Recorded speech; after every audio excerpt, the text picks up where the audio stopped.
This is AP Precalculus notes for topic 3.6, sinusoidal function transformations.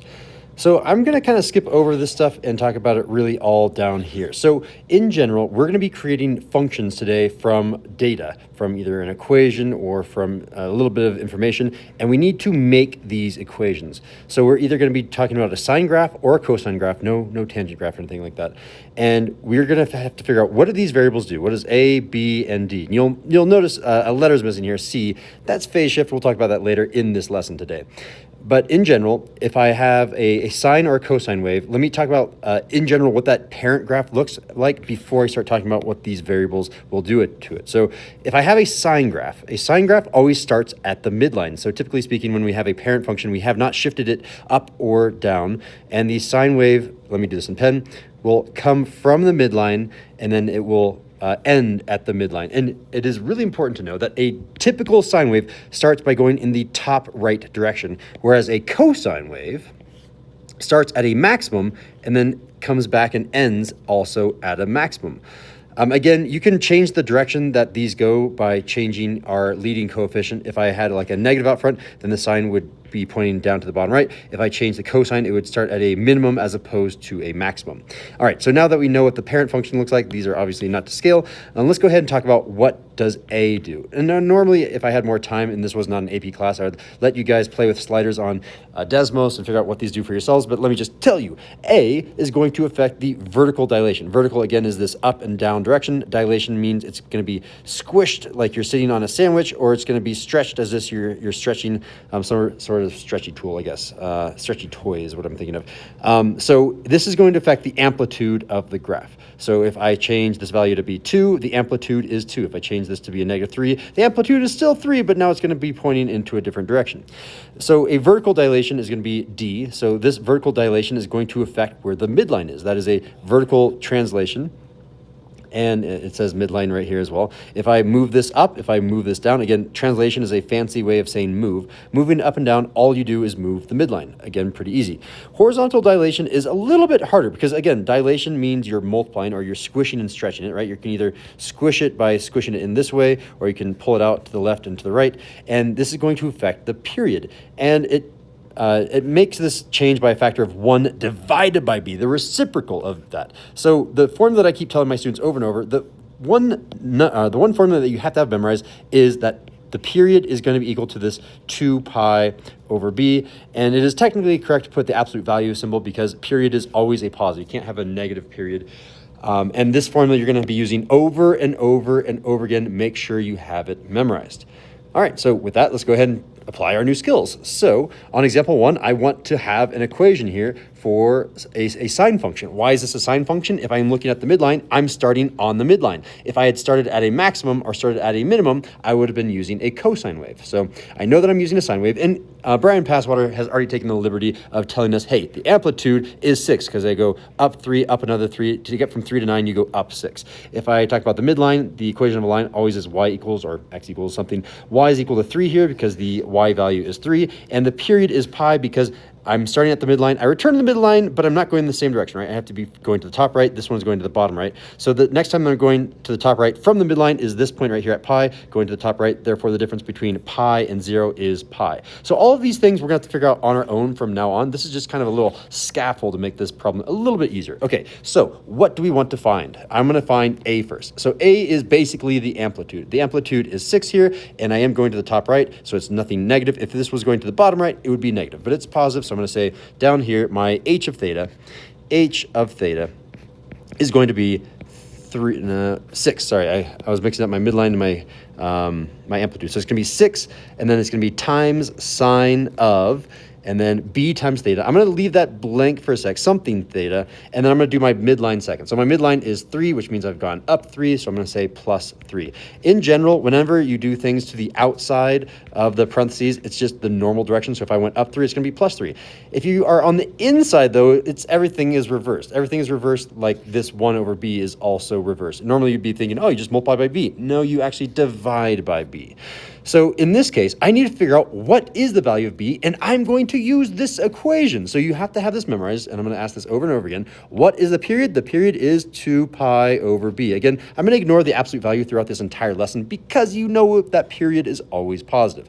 So I happen to know that the period is pi because Bryan Passwater said so, and I trust him. So pi is going to be equal to 2 pi over b. So a lot of students can just intuit say, okay, well, if I needed to divide 2 pi by a number to get to pi, I need to get rid of that 2, therefore this has to be a 2 so they can cross cancel, and therefore b is equal to 2. And you are correct in thinking that, and that's the way that I prefer my students to think, but sometimes these can get really hairy and nasty. So how would you have solved this in like a brute force fashion? And I'm going to show that right now, just in case you want to see it. What you would do is you would cross multiply and solve, or the faster method is to just say, hey, I'm going to take the reciprocal on the right, take the reciprocal on the left. This is technically pi over 1, and I would get this new equation that says 1 over pi on the left is equal to b over 2 pi on the right, and then I would undo this division by 2 pi. The opposite of divide by 2 pi is to multiply by 2 pi. And I would say multiply by 2 pi, multiply by 2 pi, and you'll notice here that these pi's and pi's cancel out,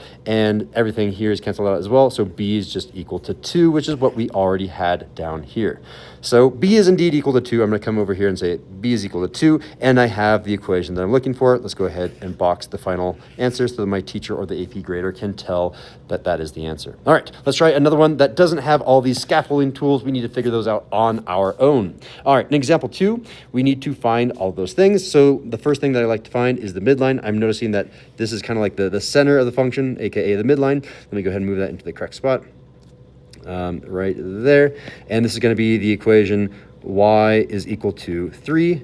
So I know it's going to be f of theta is going to be blah, blah, blah, blah, blah is equal to blah, blah, blah plus 3 at the very end because that's our midline.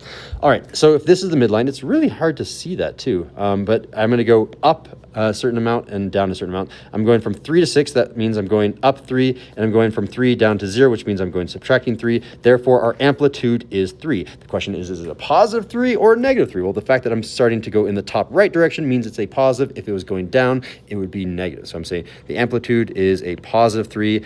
And again, is it a sine or is it a cosine? You have to make that choice. The fact that you're starting on the midline means it's a sine. If you had started at a maximum or a minimum, it would have been a cosine. So it's going to be 3 sine of something with a theta in here. So to figure out this value of b, again, you use that formula. That period is equal to 2 pi divided by whatever that value of b is. And hey, we have not figured out the period, but we can do that right now. If I'm going from the midline to the top right, this is a midline going to the top right. This is a total distance of pi away from 0. Therefore, the period is pi. So I can say pi is equal to 2 pi over b. Well, again, what should I divide by in order to turn my 2 pi into a pi? I have to divide by 2. So therefore, the value of b is 2. And I can write that in here and call it a day for example number 2.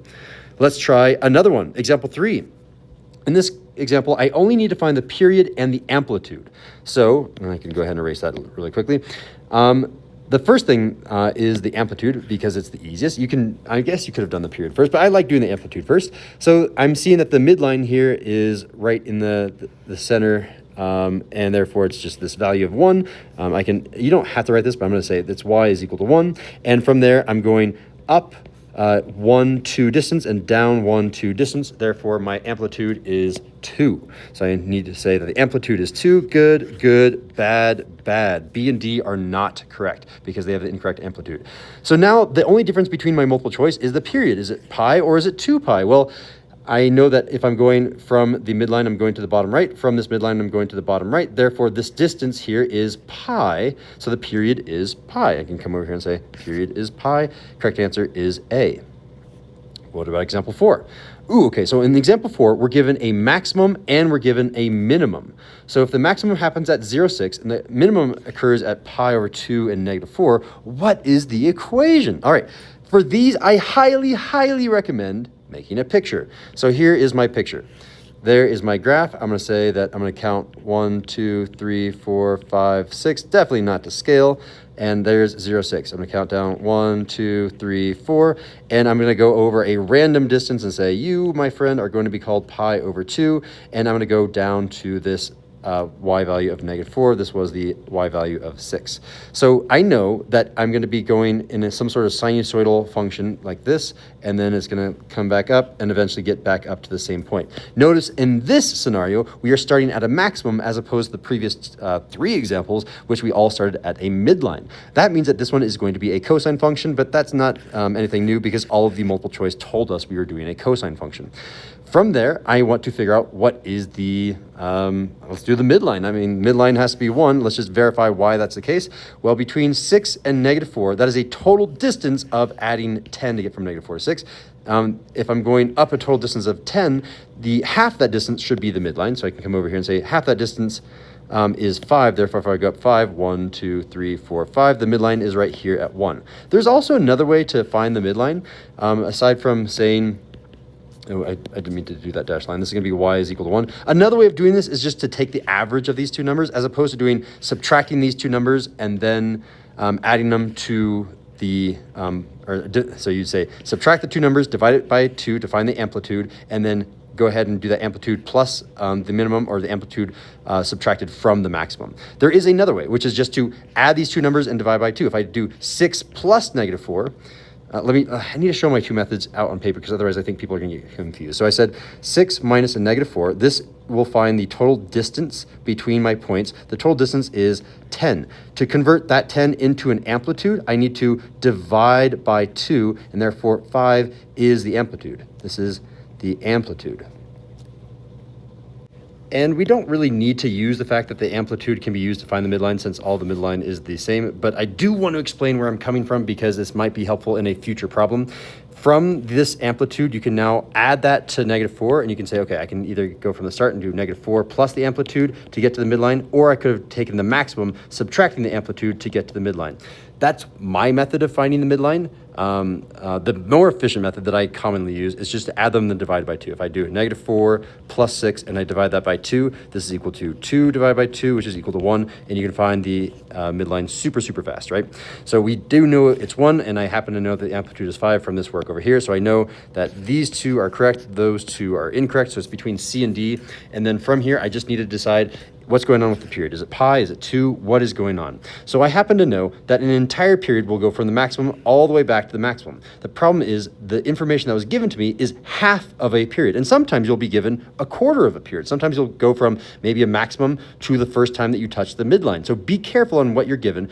Because we have half a period, in order to turn that into a full period, we need to multiply the distance between this x-coordinate and this x-coordinate, or maybe a t-coordinate, whatever it is. It is an x-coordinate. You need to multiply that by 2 because we only have half the period. If we had maybe a quarter of a period, these 2 points here, you'd multiply it by 4 to get back to the full period. So I know that pi over 2 minus 0 is pi over 2, and then in order to get to the full period, I multiply that by 2, and therefore this x-coordinate over here is going to be pi. So what do I know? I know that my period is pi, and I happen to know that the equation of my period is equal to 2 pi divided by b. Since I know that period is 2 pi over b, this pi is going to be plugged into this period, and I'm going to say that pi is going to be equal to 2 pi divided by b. So this is asking the question, what do you divide 2 pi by in order to get just pi? And the answer is get rid of the 2. So b must be 2, therefore this b must be 2. The correct answer here is D. Pi was incorrect for the value of b. All right, let's do example number 5. In example number 5, we are given the function and we need to decide on what the graph should be. So what do I notice when I'm looking at these? The first thing is usually the midline because it's pretty easy. Midline should be -1. Well, the midline for our first question is a +1, can't be a. Midline for the next equation is going to be -1, could be u. Midline -1 could be u. Midline is -1, could be u. So it's between well, it's just not A. It's between B, C, and D. Not super helpful. It's a sine wave. They all start at the midline. That doesn't help us. It says that the amplitude is 3, so I must be going up 3. I must be going up 3. I must be going up 3. Again, that didn't help us. That one went up 2. What else can help us? I guess that 2 is the final straw here. What's going on there? Well, I happen to know that my period equation is equal to 2 pi divided by whatever that b value is. This b value is 2 down here, so I can come down and say 2, and therefore my period is going to be equal to pi, because again, these 2's cancel out. So I need to repeat every pi units. Well, this one repeated every pi, but that was out of the running because it wasn't the right everything else. This had a period of pi. This one did not. This one did not. The correct answer is C, because the period should have been pi. Again, when's the first time that you return to the midline that you're traveling to the top right? Right here at pi, which is a pi distance away from 0. Now let's move on to the super duper tricky phase shift. Whew, it sends shivers down my spine because it can make some really, really tricky problems. So in general, if I do some number plus C, remember back over here when we're like, we're missing a letter. We have A, B, blank, D. Well, that C is this phase shift. We're finally talking about it right now. It's C, it's in here. And as a note, if you're mixing phase shift with your period dilation or your horizontal dilation, you have to have this form of sine, let's assume it's sine or cosine. It has to be double parentheses of factoring out the value of B times X plus C. So for example, if you have some sort of function that's like, oh, I have sine of 4x plus 6, and you say, yes, my phase shift is this plus 6. No, it's not. You have to factor out whatever is in front of the 4. In fact, let me make this problem a little bit easier. Let me say it was like plus 8. That would be much easier. So I can say, well, really, this is supposed to be sine of 4 times the quantity of x plus 2. Therefore, the phase shift is really this x plus 2. Remember this. If you mix together your horizontal dilation with your phase shift, you have to factor out that horizontal dilation first to figure out what your phase shift is. Otherwise, you will be making a mistake. All right, so the other important thing is the thing that's in the notes, which is if I have a plus C, that does not mean go right C. It means go left C. It is the opposite. Everything on the inside of the parentheses in general for functions is the opposite. It was the rationale behind why we needed to multiply by 1 over b as opposed to just b, because the opposite of multiply by b is to divide by b. Same thing over here. The opposite of going plus c is to do minus c. Everything on the inside is always the opposite. So let's try this super tricky problem. Which of these could be an expression for this graph up here? So the first one looks pretty good. I mean, cosine starts either at a maximum or a minimum, right? So cosine theoretically should start up here at 1. Oh, but we multiply by 3, so it should start up here at 3. And that isn't the case. It should start down here at a negative 4. So, okay, midline should be -1. Okay, all of these midlines are -1. There's no difference there, so I can kind of ignore it, and I can draw that midline right here and say, okay, if I had a -3, this would have been the answer because I can go down 1, 2, 3, and that would have been the correct point, but that is unfortunately not the case. I have a +3, not a -3. Oh, well, B remedies that because I have a -3, so now I do start down here, but on top of that, it has a phase shift. It says a phase shift of go right pi, and this is important that you know that this is the opposite. A lot of students think, oh, minus means go to the left. No, this says go right by pi units, which means, yes, it does come down here, but then you need to go right pi units, and the point actually lives right here. I always kind of think of phase shift as a giant game of Battleship. Like, okay, I am going to guess this point. If you get a hit, if you are on the line, you win, right? So you can essentially plug in a number to see if you have hit your function. For example, on part A, plug in 0. In theory, if you plug in 0, you'll get a hit if your output is a -4. So if I plug in 0, you should have your trig values of special angles memorized. Cosine of 0 is 1. 1 times 3 is 3, and 3 minus 1 is 2. This did not hit because it was not this value of -4. Same thing down here. You can plug in really any value that you want. You're saying, okay, in theory, I should be able to plug in pi. I chose pi because it makes the inside really nice. If I plug in pi, pi should hit at 2. Let's see if I get a y coordinate of 2. If I plug in pi, pi minus pi is 0. Cosine of 0 is 1. 1 times -3 is -3. -3 minus 1 is -4. It went down here, which is not where it was supposed to go. It was supposed to come up here to a height of 2. So again, b is out of the running for multiple reasons. One, it didn't hit our function when we plugged in pi. Another reason is we went right by pi, just following this one around in terms of its translations and dilations. Let's talk about C in terms of its transformations. Sine, theoretically, well, it always does start at the midline and goes to the top right, unless I have a negative value. Notice how this one has a negative value out in front for A. Because this is a positive value for sine, I should be going to the top right. So this value should start well, technically it should start right here and then go to the top right, but there's phase shift. Oh, well, it fixed it, Mr. Sindel, because you go right by pi over 2. You go right to pi over 2, and it's going to the top right. You're going in the correct direction. You're at the right spot. Therefore, that's the answer. No. Again, you made the mistake of thinking that plus pi over 2 means right pi over 2. It's the opposite of what's in here. So this should be a left by pi over 2, which means really what should be happening here is I have this point that's going to the top right. I shift it back, and now I'm going to the top right, which clearly does not match because I should be heading down here to the bottom right. So again, that means that you need to shift it by going a negative, right? Maybe that will fix it. Well, obviously it does because of process of elimination, right? So let's go ahead and follow this one around. By default, sine should be starting at the midline and going to the top right. Because I have a negative value, now instead of going to the top right, I'm going to the bottom right. So I'm going to the bottom right, and this is a phase shift of going right 3 pi over 2. Let me write that up here. This is go right by 3 pi over 2 units. So if I'm going here and I go right 3 pi over 2, I'm now here and I'm going to the bottom right, and you've sunk my battleship. You have hit that point. You are going in the correct direction. That is correct. The correct answer is already D. I circled it. Let's move on to the next one. This is the last page of the notes. Which of the following could be an expression for h of x? So in this case, we do have a choice between cosine and sine. We need to know those differences really well. So I'm going to go ahead and just try to do this using translation and other properties.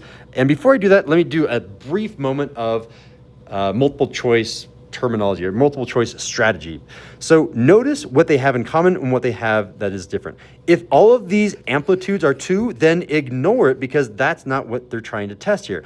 If all of these periods are 2 pi over 2 because the value of b is 2, all of these are the same, therefore ignore it. You only want to focus on the difference. The last thing that you should ignore is the midline. The midline is y equals 1 on every single one of these multiple choice, therefore ignore it. You need to draw your attention to 2 things.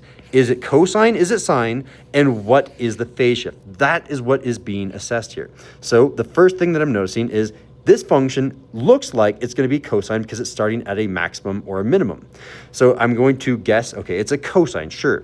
I don't have to worry about the period. I just have to worry about the phase shift. This phase shift says go right pi over 4. By default, cosine starts up here at a maximum, and now I'm going to go right pi over 4. Well, pi over 4 is halfway between pi over 2 and 0. Therefore, this value, let me mark it because we're going to be referring back to this over again. This is pi over 4. If I go right by pi over 4, then that moves this spot to right here, and you have not sunk my battleship. You have not touched this line correctly, and it is not A. Again, another way of doing this problem is you should be able to plug in pi over 2 theoretically, or any value that works out nicely. You can plug in pi over 4. If I plug in pi over 4, I should theoretically get out a 1. You can do that really quickly with me mental math, right? If I plug in pi over 4 for x, that means this value is pi over 4. Pi over 4 minus pi over 4, those are gone. This is now 0. 2 times 0 is 0. Cosine of 0 is 1. 1 times 2 is 2, and 2 plus 1 is 3. This value here should be 3, or it is 3, but it should have been 1, therefore A is not correct. So another way to approach the multiple choice strategy. I don't like doing it that way, but you can do it. So what about B? In theory, I should again be starting at a maximum because that's where cosine starts, and I should be going right by pi. If I go right to pi, you have not sunk my battleship. That is not a spot. It's not B. What about for C? Sine starts at the midline. The midline in this case is y equals 1. That was a terrible line. Let me try to do that. Okay, the line is not good. Technology saving. Thank you. And then let's go ahead and move you into the right spot. There we go. There's the midline. I should be starting at the midline because I'm sine, but except I go right pi over 4. So here I am, and I go right pi over 4, and bang, you've sunk my battleship. I'm on that point. That is the correct answer. But let's go ahead and talk about why D is the incorrect answer. Again, sine should be starting at the midline, and I'm going to go right pi. So if I'm going here and I go right pi, that's this spot right here, which has not touched the curve. Therefore, C is the correct answer. Let's cross off D. All right, our final example for the notes. We have 5 points. These are the coordinate pairs of those points. Let's just not label them and label the X, or I guess the T values. The T values are 2, 5, 8, 11, and 14 respectively. So I'm going to say that this value is 2, then 5, then 8, then 11, and then 14. What about the y values? The y values, it started at a maximum. It went to 16, then to 11, then to 6, and then repeats 11 back up to 16. So 16, 11, 6. 16, 11, 6. I have kind of my x and y informal axes labeled. And then from here, I need to figure out what is my function. So the first thing that I'm noticing is that the period is really easy, right? The period goes from 2 to 14. The period is 12. So let me write that down. The period is equal to 12. And I happen to have a fancy formula for period, which is period is equal to 2 pi divided by b. Well, if I know that my value of my period is 12, this value of the period is also 12 using substitution. I can say 12 is equal to 2 pi over b. This is one of those cases where it's not super intuitive what b is, and you can use that hardcore process of just brute force. What do? Brute force, I'm going to take the reciprocal on the right. I'm going to take the reciprocal on the left. What is that reciprocal? Well, it's technically over 1. So that reciprocal is going to be 1 over 12 is equal to b over 2 pi. From there, I need to get rid of the 2 pi by multiplying both sides by 2 pi, multiply by 2 pi. And notice that this 2 and this 12 will go ahead and reduce to 1 over 6. And I'm left with pi over 6 on the left and b on the right. Therefore, my value of b is pi over 6. Let's start filling in our form. It wants us to use a sine function, which is unfortunate because this function starts at a maximum, which means we're really starting at g or k or this invisible point, which I'm going to go ahead and give a name, not Bob, but e. Because e is right before f, it just makes sense. So I know that my function h of t is going to be equal to some number times sine of, and I don't know what my phase shift is quite yet, but I happen to know that this value of b has to be pi over 6, and that number pi over 6 has to be factored out, and then I have my t value plus or minus some other value.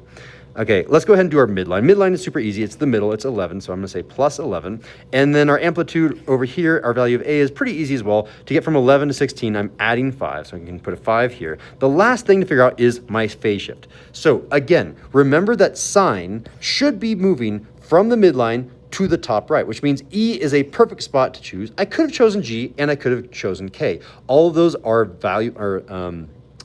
those are potential candidates for making an equation. In fact, all of them will make an equation, and there are an infinite number of answers. I'll give you like 3 examples in this case.